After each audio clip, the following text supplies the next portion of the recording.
Merci Karim. Donc les politiques publiques essentielles dans la construction du modèle de développement industriel africain, ainsi que l'intégration dans les chaînes de valeur et bien sûr toute la partie régulation et aussi cohérence avec le secteur privé. Je pense qu'on a des représentants de pays amis que sont le Sénégal et le Tchad qui vont très certainement partager avec nous leur vision des choses. Je vais commencer par M. Babacar Nding. Vous êtes directeur général adjoint du bureau d'opérationnalisation du plan Sénégal émergent. Donc, mettez en cohérence les politiques publiques.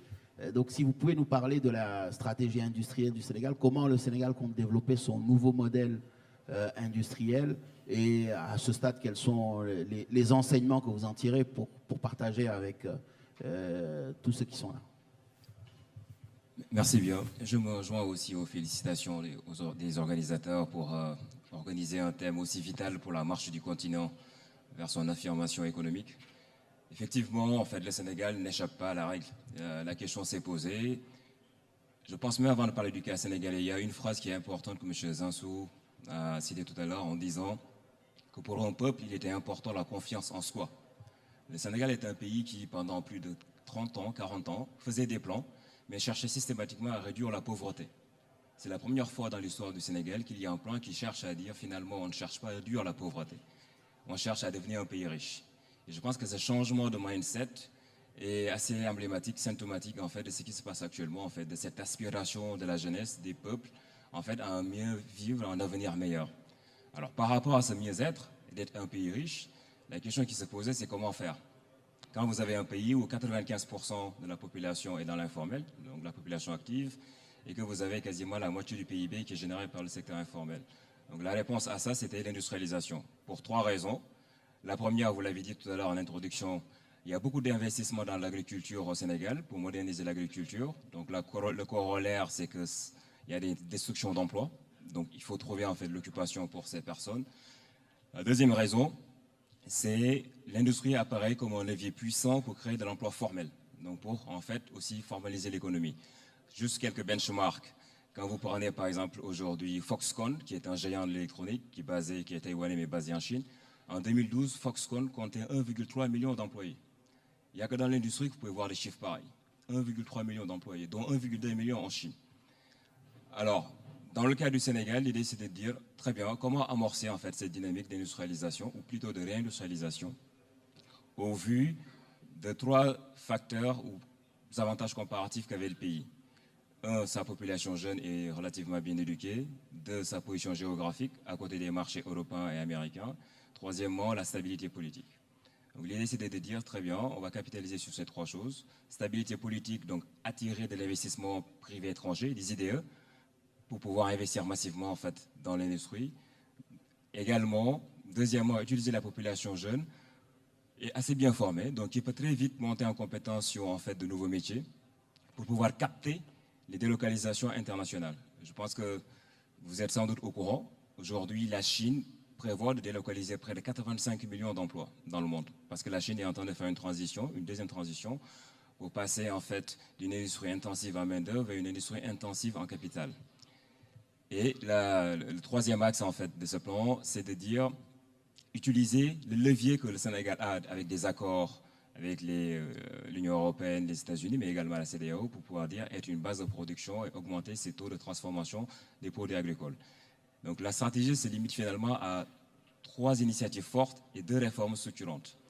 La première initiative, c'est de créer des parcs industriels avec cet objectif de capter ces délocalisations d'industries internationales qui sont à la recherche de bases en Afrique, où ils pourraient soit optimiser leurs coûts de production, soit avoir un accès plus facilité à la matière première. Deuxième élément, c'est de réussir quelques paris industriels. Ça a oublié plus une logique en fait de complexification de l'industrie, du tissu industriel, en essayant en fait l'État essaie cette fois-ci de jouer plutôt un État, on va dire animateur, coordonnateur, qui va essayer en fait de faire essaimer tout un tissu de PME, PME autour d'industries fortes et qui œuvrent dans des domaines assez complexes sur le plan industriel. Juste à titre de benchmark, au Sénégal par exemple, il y a l'industrie de transformation du phosphate qui fut un temps, faisait juste de l'engrais. Et à cette époque-là, il y avait juste autour d'une seule entreprise, il y avait près de 2000 un réseau de 2000 PMI, PME qui gravitaient autour et qui s'occupaient en fait de petits services pour cette entreprise-là. Donc il y a un effet d'entraînement qui est assez important. Donc ce qu'on a appelé un peu le pari industriel, je pense que c'est ce que le Maroc a réussi aujourd'hui avec Tanger, avec Renault, avec aussi l'aéronautique. Le troisième axe d'intervention, c'est des agropoles, des pôles de transformation des produits agricoles. Au Sénégal, le ratio en fait, de transformation des produits agricoles est encore assez faible. En 2012, si on prend en fait le PIB de l'agro-industrie sur le PIB global d'agriculture, on tournait à peine autour de 18%, 18-20%. Et quand on prend en fait ce qu'on appelle le ratio de couverture, c'est-à-dire en fait tout ce que nous consommons comme produits alimentaires transformés, agricoles transformés, on regarde ce qui a été transformé au Sénégal et ce qui a été consommé au total, on tournait autour de 60%, alors que des pays comme la Malaisie sont à 200%, l'Afrique du Sud à 97%. Donc avec ces trois axes, l'idée c'est d'augmenter de la valeur ajoutée dans les produits agricoles, avec les investissements massifs en agriculture, des parcs industriels dans une logique de créer de l'emploi formel pour des profils très peu qualifiés, et des paris industriels pour continuer à stimuler la complexification du tissu industriel. Il y a deux réformes structurantes qui accompagnent en fait cette politique industrielle. La première réforme, c'est la mise en place de zones économiques spéciales. Avant l'arrivée du plan Sénégal émergent, le Sénégal avait essayé pendant 10 ans à mettre en place des zones économiques spéciales sans succès. Et là, depuis le nouveau plan de développement, en quasiment 2 ans, la première zone économique spéciale a été mise en place, aussi bien sur le plan juridique, sur le plan des textes, mais également sur le plan physique. La deuxième réforme structurante, c'est une réforme qui a été appelée alignement de la formation professionnelle sur les besoins de l'économie. Je pense qu'on en a parlé tout à l'heure. Au Sénégal, ce problème est un problème qui est assez pointu, en fait. Le système éducatif sénégalais forme beaucoup de personnes, mais malheureusement, on les forme comme si on était un pays développé.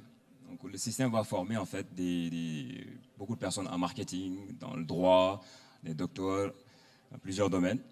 Malheureusement, en fait, l'état actuel de notre économie a du mal à absorber tous ces profils qui sortent. On l'estimait en 2012 à peu près à 200 à 300 000 jeunes qui allaient dans le marché de l'emploi chaque année.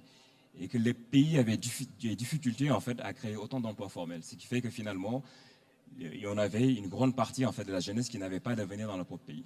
Donc cette réforme vise en fait, et c'est déjà en cours, ça a été assez pragmatique. C'est une démarche qui a pris les projections en fait, d'investissement de l'État ainsi que des acteurs privés dans le plan Sénégal émergent pour regarder quels sont les secteurs porteurs sur les 10-15 prochaines années et à convoquer toutes les universités et les écoles de commerce pour réaligner l'offre de formation sur ces nouveaux métiers.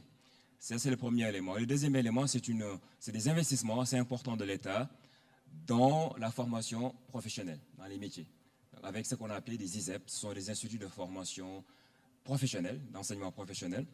Il n'y en avait quasiment pas au Sénégal. Là, actuellement, dans le pipeline de projets, il y en a 14 qui sont en cours de réalisation et qui vont permettre à des profils de Bac-2 à Bac+2 d'avoir un métier aligné avec les priorités économiques et stratégiques de l'État et de pouvoir maximiser, en fait, on va dire, le taux de pouvoir s'insérer dans le tissu économique. Vous m'avez posé une question en me demandant où est-ce que nous en sommes actuellement. Alors, aujourd'hui, au moment où nous parlons, le premier parc industriel est déjà construit avec un objectif de 1000 emplois. C'est une zone économique spéciale. C'est quasiment rempli avec des industries dans le light manufacturing. La première zone économique spéciale également est opérationnelle avec des mesures extrêmement incitatives. Et les deux réformes dont je vous ai fait mention tout à l'heure également sont en cours d'exécution. L'alignement, par exemple, des curricula. Aujourd'hui, quasiment tous les curricula au Sénégal ont été revisités et alignés par rapport en fait, à cet effort de transformation de l'économie. Il y a également des défis, je pense que je vais conclure par ça. Mon voisin en parlait tout à l'heure. Un des grands défis, en fait, quand un État se met à piloter ce genre de transformation structurelle, c'est déjà un premier défi de communication avec les acteurs. Donc, par exemple, quand vous prenez le secteur privé d'un pays, dès l'instant où l'État parle de zone économique spéciale, il y a une crainte de créer des distorsions. Disant, dans les zones économiques spéciales, ils vont avoir des mesures incitatives, ils vont avoir de l'infrastructure financée par l'État, et parfois il y a un risque qu'ils se mettent en compétition, parfois frontale ou indirecte, avec des acteurs qui ne sont pas dans la zone économique spéciale. Donc il y a énormément de craintes en fait où l'État doit jouer un rôle parfois au-delà de facilitateur, mais parfois même un rôle de psychologue pour pouvoir en fait amorcer ces craintes. Deuxième élément, c'est dans les capitaux. Parce qu'en fait, c'est des investissements assez lourds et très souvent, l'État a besoin d'aller vite. Or, le secteur privé a besoin d'avoir des gages en fait, assez importants de la part des pays, notamment dans les pays africains, pour pouvoir s'investir. Donc, ce qui a été mis en place dans le cas du Sénégal, c'est l'État lui-même, en fait, à utiliser l'argent public comme un levier pour lever de l'argent privé. C'est-à-dire, pour les grands projets, comme pour les parcs industriels, l'État démarre en faisant une zone pilote opérationnelle et les phases 2, phase 3 du même parc sont faites avec des investisseurs privés qui, vu le succès, ou en tout cas le succès escompté de la phase 1, sont beaucoup plus en fait enclins à mettre des investissements purement privés pour pouvoir continuer en fait à réaliser ces projets. Voilà de façon très synthétique ce que je peux partager avec l'audience sur l'expérience du plan Sénégal émergent. Merci.